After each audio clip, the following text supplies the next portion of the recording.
5 जून 2021। बाबा के महावाक्य। मीठे बच्चे, पूरा वर्षा लेने के लिए एक बाप से पूरी प्रीत रखो।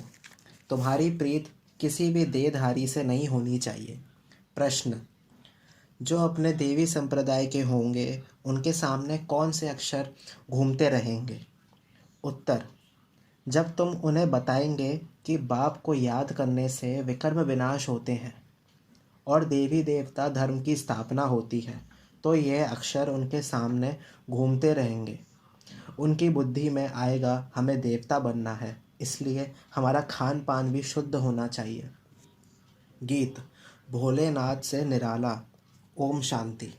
भोलेनाथ के बच्चे सुन रहे हैं। किससे? भोलानाथ से।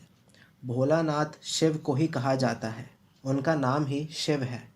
भोलानाथ के बच्चे अर्थात शिव के बच्चे। आत्माएं सुन रही हैं इन कानों से। अभी तुम बच्चे आत्म अभिमानी बने हो। बच्चे टेप पर भी मुरली सुनते हैं तो समझते हैं शिव बाबा हमको अपना परिचय देते हैं। मैं सभी आत्माओं का बाप हूँ, जिसको तुम परम पिता परमात्मा यानी परमात्मा कहते हो, उनको सदैव फादर ही कहते हैं। कौन कहते हैं कि वह फादर है? आत्मा। आत्मा को अब ज्ञान मिला है और कोई मनुष्य मात्र को यह ज्ञान नहीं है।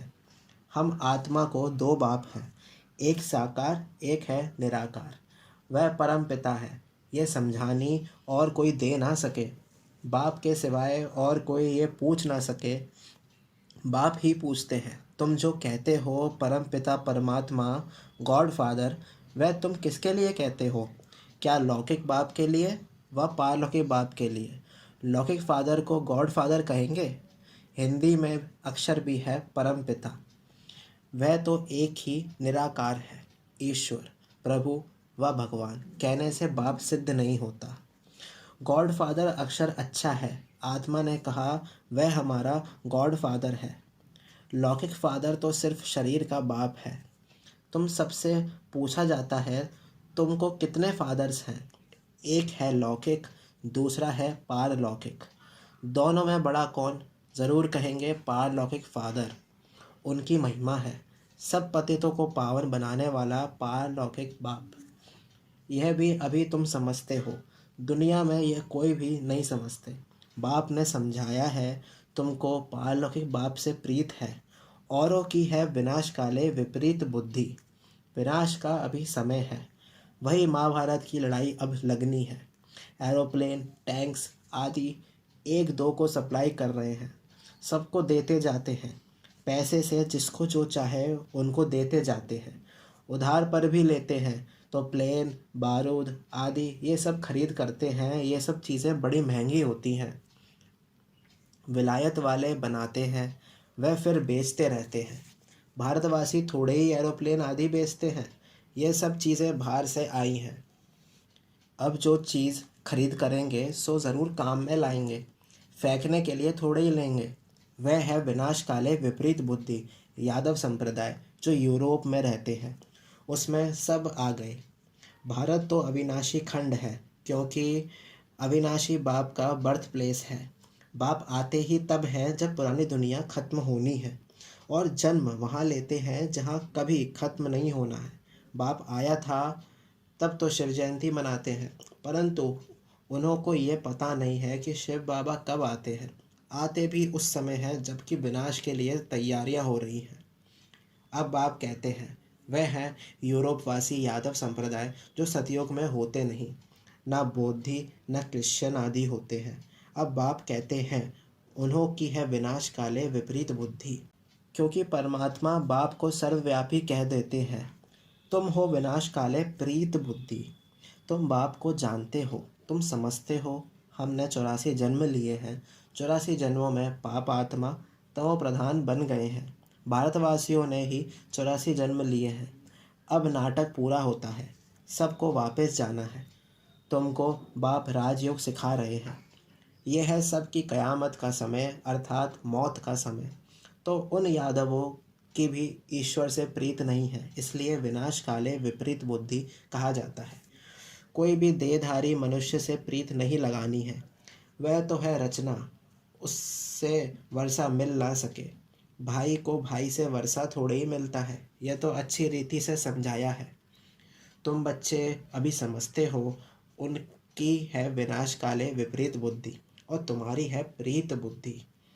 इसमें भी जो तीव्र प्रीत वाले हैं, बाप से पूरी प्रीत रखते हैं, हम बाबा से 21 जन्म स्वर्ग का वर्षा लेते हैं। यह बाबा ही सत्य बताते हैं।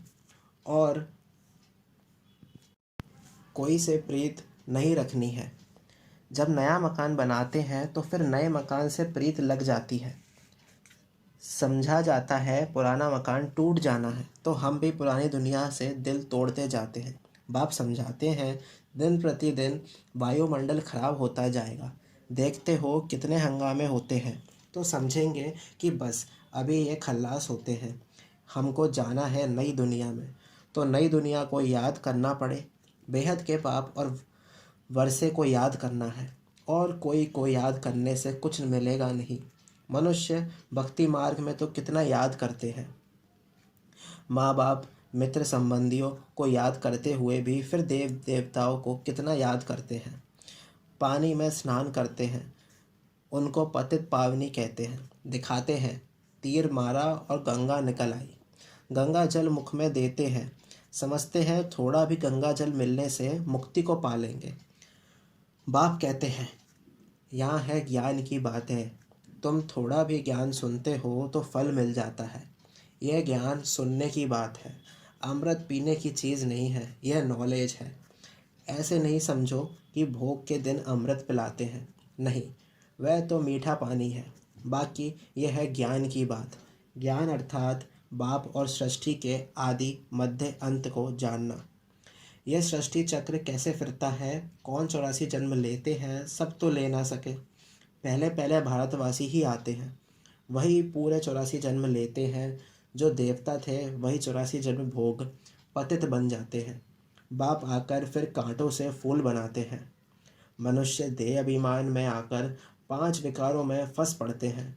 अब है रावण राज्य, सतयुग था देवी राज्य। शिव बाबा ही स्वर्ग की पुरी रचते हैं। सूर्यवंशी लक्ष्मी नारायण का राज्य था, अभी तुम जानते हो स्थापना हो रही है। तुम्हारी विनाश काले प्रीत बुद्धि है, इसलिए विजयी है। सारे विश्व पर तुम विजय पाते हो, यह अच्छी रीति याद रखना है। हम भारतवासी जो अभी कलयुग में हैं, सो फिर बदल कर स्वर्ग में जाएंगे। पुरानी दुनिया को छोड़ना है। यह विकारी संबंध, इसको बंधन कहा जाता है। तुम विकारी बंधन से निकल निर्विकारी संबंध में जाते हो, फिर दूसरे जन्म में तुम विकारी बंधन में नहीं आएंगे, वहाँ है ही निर्विकारी संबंध। इस समय आसुरी बंधन है। आत्मा कहती है हमारी शिव बाबा से प्रीत है, तुम ब्राह्मणों की प्रीत है, क्योंकि यथार्थ रीति जानते हो। बाप को सृष्टि चक्र को जान तो फिर औरों को समझाते हो। जितना जो औरों को समझाएंगे तो बहुतों का कल्याण करेंगे। जो जास्ती समझते हैं वही होशियार है, उच्च पद भी वही पाते हैं। सर्विस कम करते हैं तो पद भी कम पाएंगे। पतित तो सारी दुनिया है, हर एक को पतित से पावन होने का रास्ता बताना है, और कोई उपाय नहीं है। याद से ही विकर्म विनाश होंगे। जो देवी संप्रदाय के हैं उनके सामने ये अक्षर गूंजेंगे, समझेंगे ये तो ठीक बात है। बरोबर हम देवी देवता बनते हैं, हमारा भोजन भी शुद्ध चाहिए। देवी गुण भी यहाँ धारण करने हैं, सर्वगुण संपन्न बनना है। अभी तुम बन रहे हो। ये लक्ष्मी नारायण देवताएं हैं, इनको भोग लगाते हैं तो क्या सिगरेट आदि का भोग लगाते हैं? सिगरेट पीने वाला उच्च पद पा नहीं सकता, यह कोई देवी चीज़ नहीं है। सिगरेट पिएंगे व लहसुन प्याज आदि खाएंगे तो और ही गिर जाएंगे। कहते हैं यह छोड़ने से तबीयत खराब हो जाती है। बाप कहते हैं शिव बाबा को याद करो, यह आदतें सब छोड़ दो तो तुम्हारी सदगति होगी। सिगरेट की आदत तो बहुतों में रहती है, समझानी दी जाती है। देवताओं को कभी भी यह भोग नहीं लगाया जाता है, तो तुमको इन जैसा यहाँ ही बनना है। तुम छी छी चीज़ें खाते रहेंगे तो वह बास आती रहेगी। सिगरेट व शराब पीने वालों से दूर से ही बास आती है। तो तुम बच्चों को देवी गुण धारण करने हैं, वैष्णव बनना है। जैसे विष्णु की संतान है तुम विष्णु अर्थात देवी संतान बनते हो। यहाँ हो तुम ईश्वरीय संतान। यह तुम्हारा सर्वोत्तम जन्म है। देवताओं से भी उत्तम तुम हो। तुम औरों को भी उत्तम बनाने वाले हो। यह है बेहद के बाप की मिशनरी। क्रिश्चियन लोगों की मिशनरी होती है ना, अपने क्रिश्चियन धर्म में बहुतों को कन्वर्ट करते हैं। यह है ईश्वरीय मिशनरी। तुम शूद्र से ब्राह्मण धर्म में कन्वर्ट हो, फिर देवता धर्म में कन्वर्ट हो जाते हो। तुम जानते हो हम शूद्र से अब ब्राह्मण बने हैं। तुम जीते जी मरे हो, फिर जाकर देवता बनेंगे। गर्भ से जन्म मिलेगा।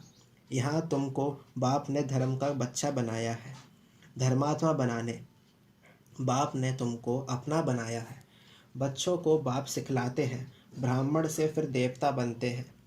यह मनुष्य कितने ऊंचे हैं, इनमें सब देवी गुण हैं। जब तुम आत्मा पवित्र बन जाएंगी तो फिर शरीर भी पवित्र चाहिए। पुराने शरीर को खत्म होना है, फिर तुमको शरीर नया सत्व प्रधान चाहिए। सतयुग में 5 तत्व भी सतो प्रधान बन जाएंगे। बाप कहते हैं तुम शूद्र वर्ण में थे, अब फिर ब्राह्मण वर्ण के बने हो, फिर देवी वर्ण में आएंगे। 84 जन्म लेंगे ना। ब्राह्मण वर्ण को गुम कर दिया है, अब बाप शूद्र से ब्राह्मण बनाए फिर देवता बनाते हैं। अब तुम ब्राह्मण हो, चोटी बाजोली होती है ना। अभी ब्राह्मण है, फिर देवता, क्षत्रिय, फिर ब्राह्मण बनेंगे। इसको चक्र कहा जाता है। अभी तुम ब्राह्मण वर्ण में हो, यह नॉलेज अभी है, फिर तो प्रारब्ध मिल जाएगी, वहाँ सदा सुखी रहेंगे। 21 जन्म नंबरवार इस समय के पुरुषार्थ अनुसार कोई राजाई घराने में, कोई प्रजा में जाएंगे। राजाई घराने में सुख बहुत है, फिर कलाएं कम होती हैं। तुमको 84 जन्मों का ज्ञान मिला है, स्मृति आई है। बाप आकर समझाते हैं, मीठे मीठे बच्चों, तुम्हारे अब 84 जन्म पूरे हुए हैं। कोई ने 84 जन्म 80, 50 या 60 जन्म भी लिए हैं। सबसे जास्ती तुम भारतवासी सुख देखते हो। इस ड्रामा में तुम्हारा नाम बाला है। देवताओं से भी तुम उच्च हो।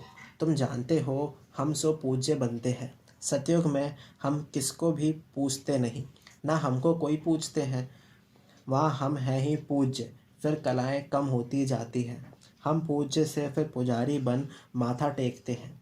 द्वापर में हम पुजारी बनना शुरू करते हैं, अंत में फिर सभी व्यभिचारी बन जाते हैं। यह शरीर 5 तत्वों का बना हुआ है। उनकी कोई बैठ पूजा करते हैं तो उसको कहा जाता है भूत पूजा। हर एक में 5 भूत हैं। देह अभिमान का भूत, फिर काम क्रोध का भूत। भूत संप्रदाय कहो अथवा आसुरी संप्रदाय कहो, बात एक ही है। बाप आकर फिर देवी संप्रदाय बनाते हैं। बाप आते हैं भूतों से छुड़ाने और अपने साथ योग लगाए देवता बनाते हैं। गुरु नानक ने भी महिमा गाई है कि परमपिता परमात्मा ने मनुष्य को देवता बनाया, वही पतितों को पावन बनाने वाला है। अच्छा, मीठे मीठे सिक्के लदे बच्चों प्रति माता पिता बाप दादा का याद प्यार और गुड मॉर्निंग। रूहानी बाप के रूहानी बच्चों को नमस्ते। हम रूहानी बच्चों की रूहानी माता पिता बाप दादा को याद प्यार, गुड मॉर्निंग, नमस्ते नमस्ते, शुक्रिया बाबा शुक्रिया। धारणा के लिए मुख्य सार। फर्स्ट पॉइंट, ब्राह्मण से देवता बनने के लिए जो भी छीछी आदतें हैं उन सबको छोड़ना है। शूद्रों को ब्राह्मण धर्म में कन्वर्ट कर देवता बनाने के लिए ईश्वरीय मिशन के कार्य में सहयोगी बनना है। शराब, सिगरेट या जो भी गंदी आदतें हैं वह निकाल देनी है। सेकंड पॉइंट, इस विनाश काल के समय में एक बाप से सच्ची प्रीत रखनी है। पुराना मकान टूटने वाला है, इसलिए इससे दिल निकाल नए से लगानी है। वरदान, श्रेष्ठ वृत्ति द्वारा प्रवृत्ति को प्रगति का साधन बनाने वाले सदा समर्थवान भव। प्रवृत्ति में पहले वृत्ति से पवित्र व अपवित्र बनते हो। यदि वृत्ति को सदा एक बाप के साथ लगा दो, एक बाप दूसरा ना कोई, ऐसी ऊंची वृत्ति रहे तो प्रवृत्ति प्रगति का साधन बन जाएगी। वृत्ति ऊंची और श्रेष्ठ है तो चंचल नहीं हो सकती। ऐसी श्रेष्ठ वृत्ति द्वारा प्रगति करते हुए गति सद्गति को सहज ही पा लेंगे, फिर सब कंप्लेन कंप्लीट हो जाएगी। स्लोगन: अगर पवित्रता स्वप्न मात्र भी हिलाती है तो निश्चय का फाउंडेशन कच्चा है। ओम शांति।